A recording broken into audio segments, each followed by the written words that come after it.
Welcome back. आज 20 दिसंबर को market gap down open हो चुका है। बैंक निफ्टी 400 के लेवल पे यहाँ पे ओपन हुआ है और इसने जो क्लोज किया था वो यहाँ पे आपको 600 के लेवल के आसपास यहाँ कहीं पे दिखाई देगा। तो आज फिर काम कैसे करेंगे? देखो, आज का काम मैं आपको एक्सप्लेन कर दूंगा, पर कल जो 19 दिसंबर का वीडियो है ना, वो मैं आप लोगों के लिए अपलोड नहीं किया है। तो उसकी जो क्लिप है वो इस वीडियो के आखिर में मैं आप लोगों के लिए ऐड कर दूंगा, तो आखिर तक देखना। कल का भी क्या हमारा ट्रेडिंग था, क्या हमारा लॉजिक था, क्या उसका रिजल्ट था, वो भी आपको वहीं पे दिखाई दे जाएगा। ठीक है। इस चार्ट को देख के हमें पता चल रहा है कि मार्केट में लगभग 700 से ज्यादा पॉइंट का, यहाँ पे 800 पॉइंट का क्या हुआ था, गैप डाउन। तो देखो, मार्केट में अगर गैप डाउन ओपन हो गया है और पिछले 3-4 दिनों से मार्केट ऑलरेडी क्या था, सेलिंग प्रेशर उसमें हमें दिखाई दे रहा था, तो बायर तो ज्यादा वैसे भी थी नहीं, और मार्केट गैप डाउन भी ओपन हो गया, तो थोड़े बहुत अगर बायर वगैरह थे भी तो उन्होंने अपनी पोजीशन वगैरह एग्जिट कर ली होगी। उसके बाद देखो, यहाँ पे मार्केट में सेलर ने काम करने की कोशिश की होगी, फिर मार्केट में ब्रेकआउट वगैरह हो गए। कुछ यहाँ पे हो सकता है कि बायर ने भी कोशिश की होगी, पर उसके अगेंस्ट में देखो मार्केट ने क्या किया है, दो अच्छे अच्छे रिट्रेसमेंट है वो कर दिए हैं। प्लस यहाँ पे आपको दिखाई देगा कि मार्केट ने क्या बना रखा है, डबल टॉप। तो इस डबल टॉप की वजह से जब तक कि इसका ब्रेकआउट वगैरह नहीं हो जाता है, तो यहाँ पे ज्यादा एक्टिव कौन रहेगा? सेलर। सिर्फ और सिर्फ काम यहाँ पे ज्यादा कौन करेगा? सेलर करेगा। बायर बहुत कम क्वांटिटी में यहाँ पे काम करेंगे। ब्रेकआउट वगैरह होने के बाद जैसे ये रिट्रेसमेंट जैसा दिख रहा है, ये रिट्रेसमेंट जैसा दिख रहा है, ये रेंज जैसा स्ट्रक्चर दिख रहा है, तो यहाँ पे क्या होता है कि बायर भी एक्टिव हो जाता है। उसको लगता है कि ऊपर ब्रेकआउट वगैरह हो रहे हैं, मार्केट इतने दिनों से नेगेटिव था, अब हो सकता है कि ऊपर निकल जाए, तो बायर की पोजीशन बनी होगी। पर बायर देखो कॉन्फिडेंस नहीं है अपना। एसएल कहाँ पे रखेगा? 500 के लेवल के नीचे, या मैक्स टू मैक्स ये जो आपको यहाँ पे एक डबल टॉप जैसा स्ट्रक्चर भी अब ये बना हुआ दिखेगा, सॉरी डबल बॉटम जैसा स्ट्रक्चर भी आपको दिखाई देगा, तो हो सकता है कि इसके नीचे रख ले, जहां पे कि एग्जैक्टली मार्केट ओपन भी हुआ है। इससे ज्यादा नीचे वेट नहीं करेगा। इससे ज्यादा वेट करेगा, लो तक कर लेगा, 200 के लेवल तक कर लेगा, पर उसके बाद तो बायर नहीं है ना। ओवरऑल मार्केट गैप डाउन भी ओपन हो गया, तो थोड़ा सा भी अगर यहाँ से रिजेक्शन आ गया ना, और वैसे भी गैप डाउन भी अगर मार्केट ओपन हो गया, तो बायर अपनी पोजीशन से यहाँ पे एग्जिट लेने वाला है। बायर के आपको एसएल है वो नहीं, सिर्फ और सिर्फ मार्केट में आपको मिलेगा कौन? सेलर। कुछ सेलर ने यहाँ पे भी काम किया होगा। मार्केट गैप डाउन अगर ओपन हो गया, तो उसको वैसे भी लग रहा होगा कि हाँ मार्केट में थोड़ा और नेगेटिविटी देखने को मिल सकता है, तो उस वजह से यहाँ पे ओवरऑल जो काम करेंगे ना, वो बाइंग साइड में करने की कोशिश करेंगे। पेशेंसफुली वेट करेंगे, और कहीं ना कहीं पे सेटअप हमें मिल ही जाएगा, और वहीं पे हमारे ट्रेड का एग्जीक्यूशन है वो किया जाएगा। मार्केट ओपन हो गया है, थोड़ा मैं ऑब्जर्व करता हूँ, जल्दी आपको इन्फॉर्म करूंगा। पे देखो, मार्केट में प्राइस एक्शन है वो अच्छा बनना स्टार्ट हो चुका है। मार्केट ने 500 के लेवल और क्लोजिंग प्राइस का रेजिस्टेंस लेके रिजेक्शन देना स्टार्ट किया है, लो वगैरह को निकाल चुका है, और फिर नीचे यहाँ पे हमारे स्पोर्ट के आसपास आके क्या कर रहा है, छोटे छोटे कैंडल बना रहा है। तो मार्केट यहाँ से रिकवरी कर सकता है, पॉसिबिलिटी बनी हुई है। बस थोड़ी सी दिक्कत ये है कि कल मार्केट ने थोड़ा ऐसा ही एक प्राइस एक्शन है वो बना के रखा हुआ है। इस प्राइस एक्शन में आपको क्या दिख रहा है कि मार्केट में रिजेक्शन आया, लो वगैरह निकला, थोड़ा होल्ड करके मार्केट ऊपर क्या किया, धीरे धीरे करके रिकवरी करते हुए ऊपर हाई वगैरह को भी यहाँ पे निकाल चुका था। तो थोड़ा सा देखना पड़ेगा कि सेम ऐसा काम तो मार्केट नहीं करेगा, कुछ सिमिलर इसी के हो रहा है। इसमें भी देखो क्या हुआ है, मार्केट ने लो वगैरह को निकाला, लो को निकाल के और फिर मार्केट क्या हुआ, ऊपर चला गया। चलो कोई नहीं, पर जैसा मैंने आपको बताया है कि देखो बायर अवेलेबल है यहाँ पे, ऐसी बात नहीं है कि बायर अवेलेबल नहीं है, पर उसमें इतना कॉन्फिडेंस नहीं है कि वो अपना यहाँ पे पोजीशन वगैरह है उसको होल्ड कर पाए। जैसे यहाँ पे बायर ने काम किया होगा, यहाँ पे किया होगा, यहाँ पे भी 500 के लेवल के ऊपर मार्केट अगर क्लोज कर रहा है, तो यहाँ पे भी बायर अपना पोजीशन वगैरह होल्ड कर लेता है। पर बात वो है ना कि वो वेट कब तक करेगा, इस डबल टॉप तक मैक्स टू मैक्स, या फिर थोड़ा बहुत नीचे और कर लेगा, तो थोड़ा बहुत और रिजेक्शन आएगा तो उसे अपनी पोजीशन से एग्जिट करना ही पड़ेगा। वो और ज्यादा यहाँ पे वेट कर नहीं पाएगा। तो बायर में वैसे भी कॉन्फिडेंस नहीं है यहाँ पे, मतलब ज्यादा फ्रीक्वेंटली काम कौन करेगा? सेलर करेगा। इस तरीके का प्राइस एक्शन देके मल्टीपल टाइम अगर वो ब्रेकडाउन वगैरह कर देगा ना मार्केट, तो फिर सेलर ही यहाँ पे काम करेगा।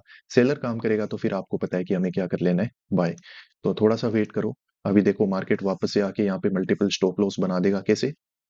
देखो, एक बार मार्केट नीचे आया, थोड़ा रिट्रेसमेंट किया, लो को निकाला, वापस जब ये ऐसे कर देगा ना, तो यहाँ पे और ज्यादा कौन ऐड हो जाएगा? सेलर। तो देखते रहते हैं, शायद बात हमारी बन जाएगी। 50-50 में देखो प्राइस एक्शन यहाँ पे भी अच्छा बना हुआ है। मार्केट ने लो वगैरह निकाल दिया है, अब यहाँ पे छोटे छोटे कैंडल बना के क्या कर रहा है, जस्ट क्लोजिंग प्राइस के नीचे होल्ड कर रहा है, और क्लोजिंग प्राइस के ऊपर जस्ट आपको 24K का लेवल भी दिखाई देगा। तो इसको देख के तो मन कर रहा है कि यहाँ पे काम कर लेना चाहिए, क्योंकि कल देखो यहाँ पे मार्केट ने इसका ब्रेकआउट दिया ही नहीं था। पर फिर भी यहाँ पे ब्रेकआउट जैसे स्ट्रक्चर बना रहा था ना, और बैंक निफ्टी वगैरह में ऊपर ब्रेकआउट हो चुके थे, तो हम मान सकते हैं कि बायर ने यहाँ पे काम किया होगा। तो थोड़ा सा उसको परेशान होने दो, मार्केट को थोड़े सेलर के एसएल वगैरह बनाने दो। जब लगेगा कि बायर आउट हो चुका है और सेलर यहाँ पे काम करना स्टार्ट कर चुका है, तो उसके बाद हम बाय कर लेंगे। तो ये भी हमारे लिए अच्छी एक फेवरेबल कंडीशन है। बस जैसा मैं आपको बता रहा हूँ कि मार्केट को थोड़े मल्टीपल स्टॉप लॉस बना दे तो बात बन जाएगी। वो कैसे बनेंगे? यहाँ पे ऐसे रिट्रेसमेंट, वापस जब ब्रेकडाउन होगा, तब जाके यहाँ पे क्या होगा कि और ज्यादा सेलर एड होगा। जब सेलर एड हो जाएगा, फिर मार्केट में हो सकता है कि ऊपर हमें रिवर्सल है वो दिख जाएगा। इस तरीके के ब्रेकडाउन वगैरह की बात मैं यहाँ पे कर रहा था, तो देखो बैंक निफ्टी में वो सब हो चुके हैं। यहाँ पे देखो मार्केट ने वो जो स्ट्रक्चर मैं आपको बता रहा था, सिमिलर स्ट्रक्चर यहाँ पे बन चुका है। तो कहीं ना कहीं पे ये अब काम करने के लिए बिल्कुल तैयार है। इस इंडेक्स में अभी हम यहाँ पे पोजीशन है वो बना सकते हैं बाइंग साइड का एक। यहाँ पे देखो मैं बाइंग साइड में काम है वो करना स्टार्ट करूंगा। जो प्राइस एक्शन वगैरह बनना था वो सब कुछ बन चुका है। बस यहाँ पे दिक्कत की बात यही है कि मार्केट ने कल के लो को क्लियर नहीं किया है, उसके आसपास से ऊपर जाने की कंटिन्यूअसली कोशिश कर रहे हैं। तो यहाँ पे काम तो हमें करना ही पड़ेगा। ठीक है, तो यहाँ पे पोजीशन बना लेते हैं। देखो थोड़ा रिस्की तो है, पर यहाँ करना ही पड़ेगा हमको। और ये स्पाइक में बहुत ज्यादा महंगा बाई हो गया। मतलब ये हमेशा हमारे साथ ऐसे ही होता है, जब पोजीशन बनाते हैं तो हमेशा 10-15 रुपए होता है। तो आज तो यहाँ पे एग्जैक्टली मतलब 10-12 रुपए महंगा ही मिला है हमें। पर कोई दिक्कत नहीं है। देखो हाँ, ये एवरेज प्राइस चल रहा था, पर कोई नहीं, अब देखना पड़ेगा। देखो मार्केट यहाँ से परेशान कर सकता है, थोड़ा और भी नीचे जा सकता है। मार्केट वोलेटाइल है और उसमें ये स्ट्रेंथ भी है। पर फिर भी यहाँ पे रिस्क लेना जरूरी था, क्योंकि मार्केट अब यहाँ से ऊपर भी रिकवरी अच्छे खासी और जल्दी जल्दी रिकवरी कर सकता है। यहाँ पे हो सकता है कि ज्यादा लोगों को काम करने का मौका देगा नहीं, क्योंकि जिस तरीके के प्राइस एक्शन की एक्सपेक्टेशन हम लोगों को थी, मार्केट वैसा कर चुका है। डाउन आया, फिर एक बार रिट्रेसमेंट करके वापस से ऐसे कर दिया, और यहाँ पे काफी ठीक ठाक कैंडल बना के मार्केट नीचे आने की कोशिश कर चुका है। यहाँ पे ऊपर 500 का लेवल भी है, ये क्लोजिंग प्राइस भी है। और बायर वगैरह यहाँ पे अगर 500 के लेवल के ऊपर किसी ने काम किया था ना, तो मार्केट उनको परेशान भी कर चुका है। तो उसी वजह से अब मार्केट में यहाँ पे एक क्विक रिकवरी है वो पॉसिबल है। तो उसी के लिए हमने यहाँ पे पोजीशन बनाया है। हम जो टारगेट रखेंगे वो इस क्लोजिंग प्राइस तक रखेंगे, इससे पहले यहाँ पे हम एग्जिट वगैरह है वो नहीं लेंगे। और यहाँ पे अगर क्वांटिटी वगैरह ऐड करने का भी हमें मौका मिलेगा, तो हम क्वांटिटी भी यहाँ पे जरूर से ऐड करेंगे। बस अब डर एक ही चीज का है कि यहाँ पे बस हमने बाय है ना, वो थोड़ा सा महंगे प्राइस पे हो गया हमसे। उसी वजह से अब यहाँ पे हमें क्या दिख रहा है, थोड़ा बहुत हम लॉस में ही चल रहे होंगे। पर यहीं पे अगर सही प्राइस मिल जाता, तो अभी हम क्या होते, कॉस्ट टू कॉस्ट या फिर थोड़े बहुत प्रॉफिट में ही होते। और आज हमें ये भी ध्यान रखना है कि अब 2-3 दिन बाद, मतलब जो नेक्स्ट अभी अपकमिंग ट्यूसडे है, तो ट्यूसडे को बैंक निफ्टी का क्या होगा कि मंथली एक्सपायरी भी है। तो आज यहाँ पे जो प्रीमियम का डिके है ना, वो बहुत जल्दी जल्दी होगा, वो भी हमको देखने को मिलेगा। तो जितना जल्दी, जितने अच्छे मूवमेंट में हमें यहाँ पे टारगेट मिल जाए, वो हमारे लिए यहाँ पे बेस्ट रहेगा। ये देखो मार्केट में हम कोस्ट टू कोस्ट आए हैं, और वो भी कब, जब मार्केट में इतना अच्छा कैंडल बन चुका है। मतलब यहाँ पे ऑप्शंस के जो प्रीमियम है ना, उसमें बहुत ही अच्छे डिके मिल रहे हैं, इतना अच्छे से ब्रेकआउट हो रहा है, फिर भी मतलब ये हाल है। अब निफ्टी 50 में तो देखो कि मार्केट ने क्या कर रखा है ना, कि क्लोजिंग प्राइस का ब्रेकआउट भी दे दिया है। पर यहाँ पे एक और उम्मीद है, 24,000 का लेवल। अब ये जितना जल्दी यहाँ पे हो जाए ना ब्रेकआउट वगैरह, उतना ही ठीक रहेगा, नहीं तो दिक्कत है।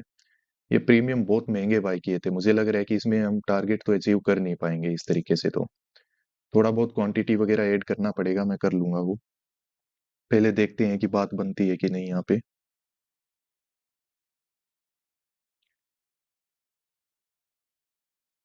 अगर क्वांटिटी ऐड भी करूंगा, तो फिर हमें एग्जिट कहाँ पे करना पड़ेगा?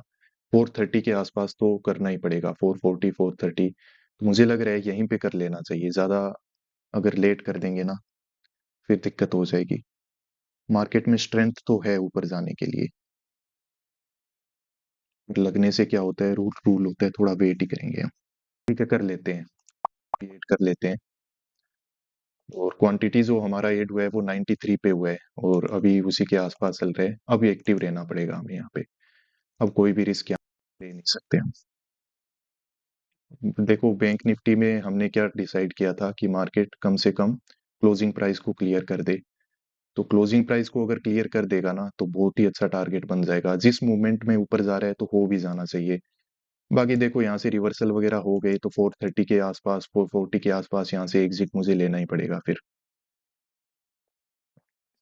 निफ्टी 50 को देखोगे तो वो देखो कहाँ पे जाली है, पूरा 24,000 के लेवल के आसपास है। और थोड़ा सा मोमेंटम चाहिए, अगर आ जाए तो बात बन जाए हमारी। लग रहा है बात बन जाएगी।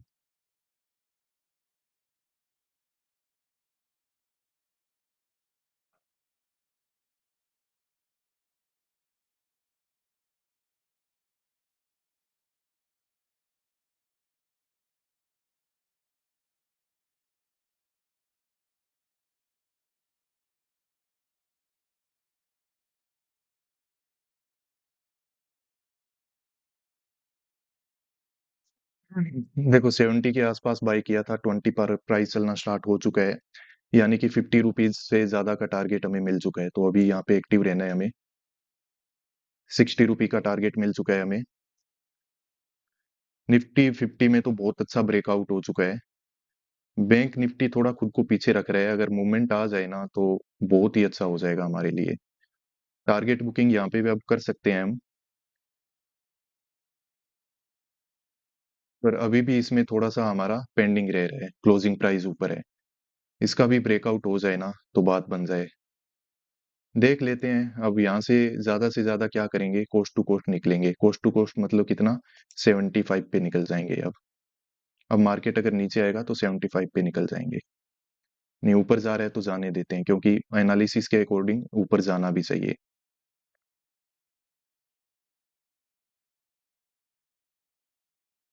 मार्केट ने डराया, सब कुछ किया, पर टारगेट भी अच्छा बना के दे रहा है, तो अच्छा लग रहा है ये देख के। कर रहे हैं थोड़ी, रेड कैंडल बना रहे हैं, पर आई होप ये दिक्कत नहीं करेगा, एक ब्रेकआउट हमें दे देगा। क्योंकि ब्रेकआउट जो होगा ना बहुत ही अच्छा होगा। देखो क्लोजिंग प्राइस आ गया है और ब्रेकआउट हो रहा है, अब मैं यहाँ पे बिना सोचे समझे एग्जिट करूंगा। अब यहाँ पे और रिस्क नहीं ले पाऊंगा मैं।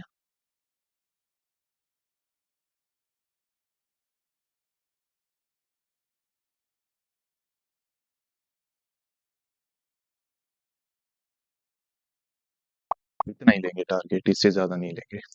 तो हमने जो ट्रेड है वो कर लिया है। कॉल साइड में हमने काम किया था, 400 की कॉल को मैंने बाई किया था। एक बार इसको मैंने बाई किया था 9:28 पे 467 पे।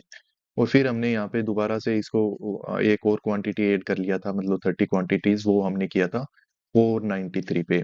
और इसको जो हमने सेल किया है वो किया है 9:41 पे, और वो कितने पे किया था, 570 पे।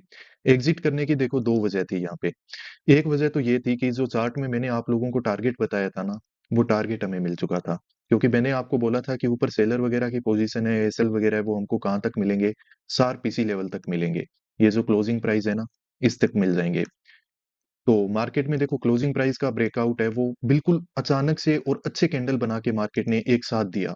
ये यहाँ पे देखो बहुत ही अच्छे से दिया था ये क्लोजिंग प्राइस का ब्रेकआउट, तो ये हमारे लिए ठीक था। दूसरा ये है कि मैं आपको जैसा एक कंसर्न मेरा बता भी रहा था कि देखो मार्केट को जाना तो ऊपर ही है, जिस तरीके से ये काम कर रहा है। पर यहाँ पे दिक्कत वो है ना कि ये देखो एग्जैक्टली स्पोर्ट लेके जा रहा है कल के लो के आसपास से। तो जब कल के लो के आसपास से क्या होगा कि एग्जैक्टली स्पोर्ट लेके जाएगा, 500 के लेवल का ब्रेकआउट कर देगा, इवन क्लोजिंग प्राइस का ब्रेकआउट कर देगा, तो सबका साइकोलॉजी क्या बनेगा कि ये तो कल जैसा ही काम हो रहा है, यहाँ पे क्या कर लो, बाय कर लो।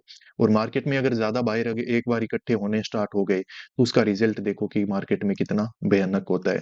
ये देखो कितने अच्छे अच्छे कैंडल बने हैं सेल साइड में। तो यहाँ पे अगर कोई सेल करके तो बैठ गया था ना, तो उसका तो आज दिन बन गया, दिन क्या इवन पूरा वीक ही बन गया उसका, तो फ्राइडे का दिन है आज। और यहाँ पे अगर किसी ने बाय कर लिया था ना, तो उसका तो पूरा महीना ही खराब हो जाएगा। ठीक है, तो इस तरीके के कैंडल से बचने के लिए इसीलिए मैंने आपको बोला था कि यहाँ पे हम क्या कर लेंगे, एग्जिट कर लेंगे। ट्रेड हमने क्यों बनाया था वो सब कुछ मैं आपको बता ही चुका हूँ।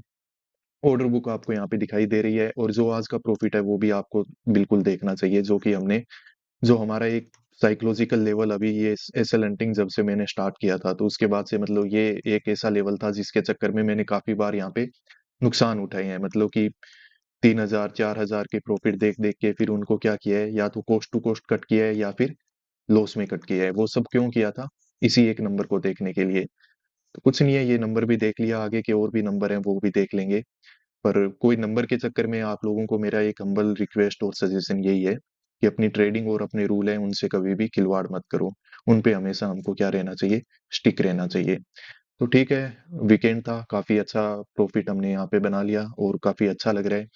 उससे ज़्यादा इम्पोर्टेंट ये है कि हमने हमारे डिसिप्लिन को बिल्कुल एक्यूरेटली फॉलो किया, और अगर नहीं भी करते ना तो उसका भी यहाँ पे पिक्चर है, वो मार्केट ने हमको दिखा दिया है कि मैं तुम्हारे साथ क्या कर सकता था। तो कभी भी आपका टारगेट है वो ये मत सोचना कि बहुत बड़ा हो गया, आप तो वेट कर ही सकते हैं, या फिर कुछ और हम मार्केट में कर लेंगे। तो मार्केट में कुछ नहीं होता है, जो आपको बड़ा दिखता है उससे भी बड़ा यहाँ पे आपको आपके अगेंस्ट में दिखने को मिल जाएगा विद इन सेकेंड्स। तो आपकी जो लिमिट है उसमें रह के काम करो, वही आपके लिए सबसे बेस्ट है। अब चलो मैं कल के ट्रेड के बारे में भी बता देता हूँ, थोड़े स्क्रीनशॉट वगैरह देख लेना, फिर आपको आइडिया लग ही जाएगा, क्लिप वगैरह ऐड नहीं करूंगा। कल यहाँ पे देखो मैंने क्या किया था ना कि सेल किया था, तो ऑब्वियसली यहाँ पे ब्रेकआउट वगैरह हो गए, तो यहाँ पे क्या हो गए, एसएल हिट हो गए। मन मतलब एनालिसिस के अकॉर्डिंग तो यहाँ पे बाई करना था, मुझे भी पता था कि यहाँ पे क्या हो सकता है कि प्रॉफिट बुकिंग आ सकती है। प्लस मार्केट क्या कर रहा है ना कि निफ्टी 50 और बैंक निफ्टी दोनों में क्या कर रहा था, एक पीएसवाई लेवल के नीचे नीचे काम कर रहा था, जो कि कौन सा था, 5000 का। तो इसके नीचे अगर काम कर रहे हैं ना, तो यहाँ पे एसएल रख के सेलर काम करेगा, और उसके एसएल है वो मार्केट हिट कर सकता है। पर मैंने सोचा मार्केट अचानक ऊपर जाने से बेटर ये होगा कि एक बार थोड़ा सा ये लो वगैरह को निकाल दे। इवन यहाँ पे मैंने स्पोर्ट भी लगा के रखा हुआ था, पर फिर भी मैंने अपने स्पोर्ट और अपने एनालिसिस की रिस्पेक्ट न करते हुए अपने इम्पल्सेस पे काम किया, और उसी वजह से यहाँ पे क्या हो गया था, लगभग 60 रुपीज के आसपास का एसएल है वो हिट हो गया। दो लोट बाई किए हुए थे, लगभग 1700-1800 रुपए का जो एसएल है वो हमने यहाँ पे बुक किया था। पर कोई दिक्कत नहीं है, होता रहता है।